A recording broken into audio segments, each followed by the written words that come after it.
दोस्तों नमस्कार, स्वागत है आप सभी का एजुकेशन मंत्रा में। दोस्तों इस वीडियो में बात करेंगे विभिन्न भर्तियों से संबंधित तमाम लेटेस्ट अपडेट जो आज के समाचार पत्रों में छाई हुई हैं। दोस्तों यूपी ट्रिपल एससी से जुड़ी हुई एक बड़ी अपडेट है। परीक्षा परिणाम में अब देरी होगी और कब परीक्षा परिणाम आएगा इस पर भी हम कंफर्मेशन करेंगे। तो आज के समाचार पत्र में दिया है दोस्तों 26 तक आएगा पीटी का परिणाम। यूपी ट्रिपल एससी का परिणाम 26 जनवरी तक जारी होगा। सूत्रों के मुताबिक पीटी का परिणाम लगभग तैयार हो गया है। आयोग परिणाम का पुनः परीक्षण कर रहा है। उम्मीद है कि 26 जनवरी तक परिणाम जारी हो जाएगा। परिणाम जारी होने के बाद आयोग करीब 14,000 से अधिक पदों की भर्तियां भी निकालेगा। इसमें विभिन्न विभागों में कनिष्ठ सहायक के 5,000 पद, कृषि प्राविधिक के 3500, गन्ना पर्यवेक्षक के 951, ग्राम पंचायत अधिकारी के 2500 और ग्राम विकास अधिकारी के 2100 पदों पर भर्ती का विज्ञापन जारी किया जाएगा।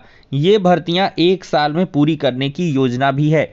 तो दोस्तों कुल मिला के 14,000 पदों पर आपको जो बड़ी भर्तियां हैं वो यूपी ट्रिपल एससी पेट 2022 से देखने के लिए मिलने वाली हैं। तो इस वजह से आप लोग दोस्तों बिल्कुल से तैयार हो, मुस्तैद हो जाएं, क्योंकि आपकी जो परीक्षाएं हैं वो एक साल के भीतर सभी करवा ली जाएंगी। दोस्तों देखा जाए तो केवीएस की परीक्षा का शेड्यूल जारी हो चुका है। परीक्षा 7 फरवरी से शुरू होकर 6 मार्च तक होगी। लेकिन दोस्तों देखा जाए तो जो पीआरटी की एग्जाम डेट है 21 से 28 फेब, ये दोस्तों रीट की एग्जाम डेट से टकरा रही है। यहाँ पर दोस्तों बहुत सारे ट्वीट भी कल की डेट में हुए। 12 lakh students affected in Rajasthan. KVS PRT exam date 21 से 28 फेब। राजस्थान थर्ड ग्रेड 25 से 28 Feb. Change exam date, save students right please. तो यहाँ पर दोस्तों लगातार जो ट्वीट्स हैं वो बीएड के स्टूडेंट्स के द्वारा, बीएसटीसी के स्टूडेंट्स के द्वारा किए जा रहे हैं, क्योंकि केवीएस की जो एग्जाम डेट है वो राजस्थान के थर्ड ग्रेड से यहाँ पर टकरा रही है। अब दोस्तों इस बीच ये है कि क्या केवीएस पीआरटी एग्जाम डेट बढ़ सकती है। तो दोस्तों केवीएस का जो शेड्यूल है उसको बदल पाना काफ़ी मुश्किल रहेगा, क्योंकि केवीएस की ऑनलाइन एग्ज़ाम है और इसके लिए ये पहले से ही प्री टेस्ट वगैरह करवा लेते हैं, सेंटर्स को अलॉट कर लेते हैं, एग्ज़ाम डेट को डिसाइड कर लेते हैं। और इसकी पल पल की जानकारी आपको इस चैनल के माध्यम से दी गई थी कि केवीएस के जो एग्ज़ाम है फेब मिड से शुरू होके जो मतलब मार्च का फर्स्ट वीक है या सेकेंड वीक तक चलेंगे। लेकिन कुछ मूर्खों ने हमारा विरोध किया था और हमको बताया था कि ये फर्जी खबर है।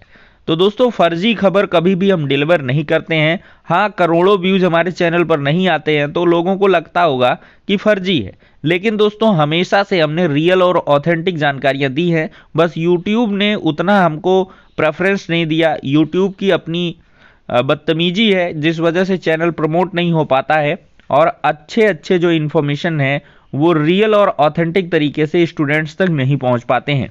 तो चलिए दोस्तों नेक्स्ट अपडेट पर नजर डालते हैं। दोस्तों देखा जाए तो महानिदेशक स्कूल शिक्षा से मिलकर पोर्टल खोलने की मांग की गई है। टीजीटी पीजीटी 2022 में अध्याचन लेने के लिए फिर से फोल्डर खोलने और परीक्षा तिथि घोषित करने की मांग को लेकर शुक्रवार को प्रतिनिधि मोर्चा का एक प्रतिनिधिमंडल महानिदेशक डीजी विजय किरण आनंद जी से मिला है। आनंद जी ने प्रतिनिधिमंडल से बात करने के बाद कहा है कि मांगों पर विचार किया जाएगा, लेकिन इस संबंध में विभागीय मंत्री एसीएस दीपक कुमार, सचिव माध्यमिक शिक्षा सेवा चयन बोर्ड, अन्य अधिकारियों के साथ विचार विमर्श के बाद कोई भी निर्णय लिया जाएगा। दूसरी ओर पूर्व मंत्री सिद्धार्थ नाथ सिंह ने शुक्रवार को एक बार फिर से डीजी स्कूल शिक्षा को फोन करके प्रतिनिधिमंडल के प्रस्ताव पर विचार करने का निर्देश दिया। मोर्चा संयोजक अनिल उपाध्याय ने बताया कि वार्ता का जोर पोर्टल खोलने को लेकर ही रहा है, क्योंकि इतने अधिक विषयों में इतनी कम सीटों के साथ परीक्षा लेना छात्रों के साथ अन्याय होगा। मोर्चा अध्यक्ष विकी खान ने कहा है कि बातचीत बहुत सकारात्मक रही, लेकिन अगर मांगे पूरी नहीं हुई तो संघर्ष जारी रहेगा और शीघ्र ही पुनः क्रमिक अनशन भी किया जाएगा। दोस्तों रिक्त पदों को भरने का अभियान चला रही है सरकार, रिजिजू कहते हैं। तो केंद्रीय कानून मंत्री किरण रिजिजू ने लखनऊ में रोजगार मेले में नियुक्ति पत्र बांटे हैं और केंद्रीय कानून मंत्री ने राजधानी में विभिन्न विभागों के 192 लोगों को नियुक्ति पत्र दिए हैं और कहा है कि रोजगार देने का इतना बड़ा अभियान इतिहास में कभी नहीं चलाया गया और कई सालों से लंबित नियुक्तियों को पूरा किया जा रहा है। तो ये शुक्रवार को लखनऊ के इंदिरा गांधी प्रतिष्ठान में आयोजित रोजगार मेले नियुक्ति पत्र वितरण कार्यक्रम को संबोधित कर रहे थे।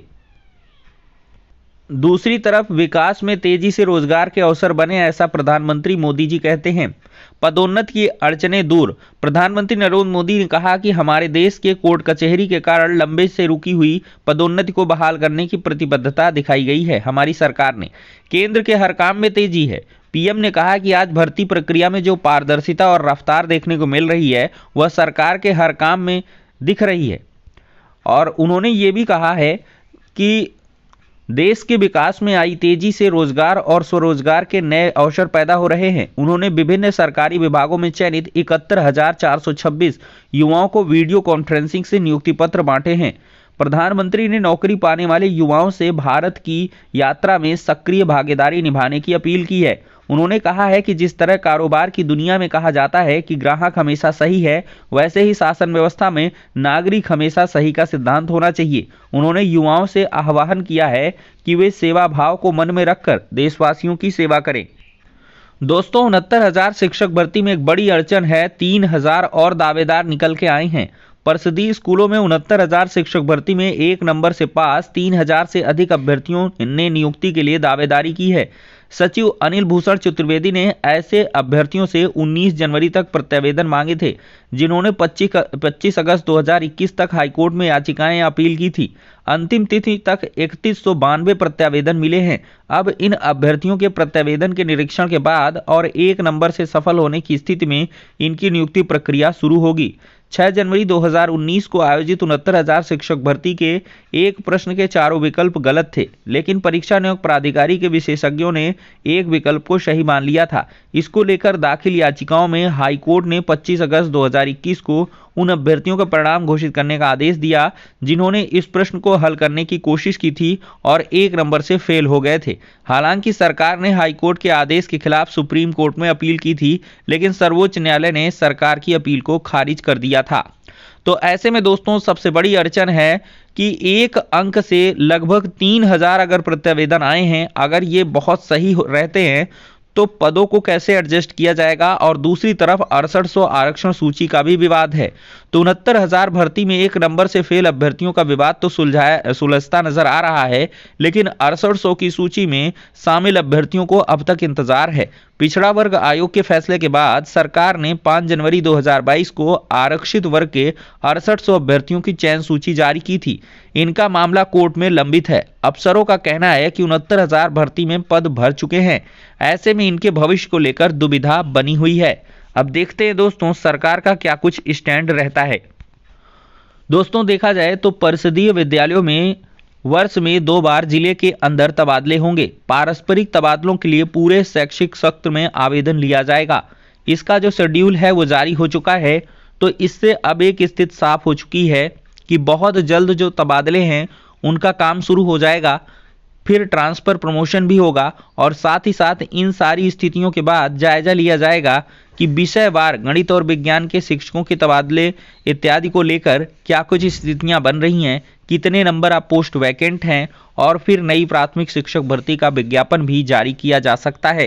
तो इस वजह से नई भर्ती के दावेदार लगातार पढ़ाई करते रहें। दोस्तों, देखा जाए तो न्यूजीलैंड के खिलाफ भारत का पलड़ा भारी है। जीते तो लगातार 7वीं श्रृंखला पर होगा कब्जा। कीवी टीम के खिलाफ रायपुर के नए मैदान में दूसरा एक दिवसीय मैच आज है। बल्लेबाजों पर बड़ा दारोमदार होगा। 208 रन की पारी खेली थी शुभमन गिल ने हैदराबाद में खेले गए श्रृंखला के मैच में। तो 60,000 दर्शकों की क्षमता है रायपुर के राजसी शहीद वीर नारायण सिंह स्टेडियम में। लय में शुभमन गिल है, शार्दुल और उमरान में होड़ है, कुलदीप चहल की उतर सकती है जोड़ी, और टीमें यहां पर बता दी गई हैं। और दोस्तों, आसान नहीं न्यूजीलैंड की चुनौती, और ये मैच 1:30 बजे से आप लोग देख सकते हैं। दोस्तों, देखा जाए तो एसएससी के पर्चा आउट में 3 और नाम सामने आए हैं। एसएससी जीडी की परीक्षा का पर्चा आउट करने में गिरोह की मदद करने वाले 3 और लोगों के नाम सामने आए हैं। इनमें 2 लोग हरदोई व बरेली के हैं। ये सभी लोग गिरोह के सरगना सिपाही अच्युतानंद के इशारे पर काम करते थे। पर्चा आउट कर अभ्यर्थियों से रकम वसूलने में भी इनकी भूमिका रहती थी। कई और बिंदुओं पर एसटीएफ की पड़ताल चल रही है। देख सकते हैं दोस्तों, दिव्यांग को सिपाही बनाने की हुई थी डील। साल भर गैंग प्रकरण, गिरफ्तार अभ्यर्थी गुड्डू यादव पैर से है मामूली दिव्यांग। साल भर दे चुका था परीक्षा, दौड़ के लिए दूसरे छात्र को किया था तैयार।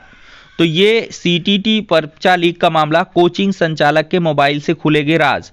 तो एसटीएफ ने बीते मंगलवार को सीटेट परीक्षा पेपर लीक के मामले में इंदिरा नगर निवासी कोचिंग संचालक अमित सिंह को गिरफ्तार कर जेल भेजा है। उसके मोबाइल से प्रश्न पत्र, प्रवेश पत्र समेत कई अहम दस्तावेज बरामद हुए हैं।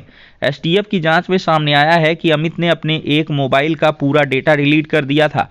एसटीएफ अब उसके मोबाइल का डाटा रिकवर करने के प्रयास में है, जिससे कई बड़े राज खुल सकते हैं। सूत्रों के मुताबिक जिसको उसने पेपर व्हाट्सएप पर भेजा था, पुलिस ने उनमें से कुछ से पूछताछ की है। एसटीएफ इनको आरोपी या गवाह बना सकती है। तो दोस्तों, ये हो गया आज का वीडियो। पसंद आया हो तो लाइक एंड शेयर करें। दोस्तों, रोडवेज विभाग में आज से परिचालक भर्ती के जो आवेदन हैं शुरू हो गए हैं। आप लोग जल्द से जल्द आवेदन कर लें और इसके लिए आप ऑफिशियल वेबसाइट पर विजिट कर लें या sarkariresults.com पर भी जा सकते हैं। तो फिलहाल के लिए दोस्तों, इस वीडियो में इतना ही। नेक्स्ट में मिलते हैं।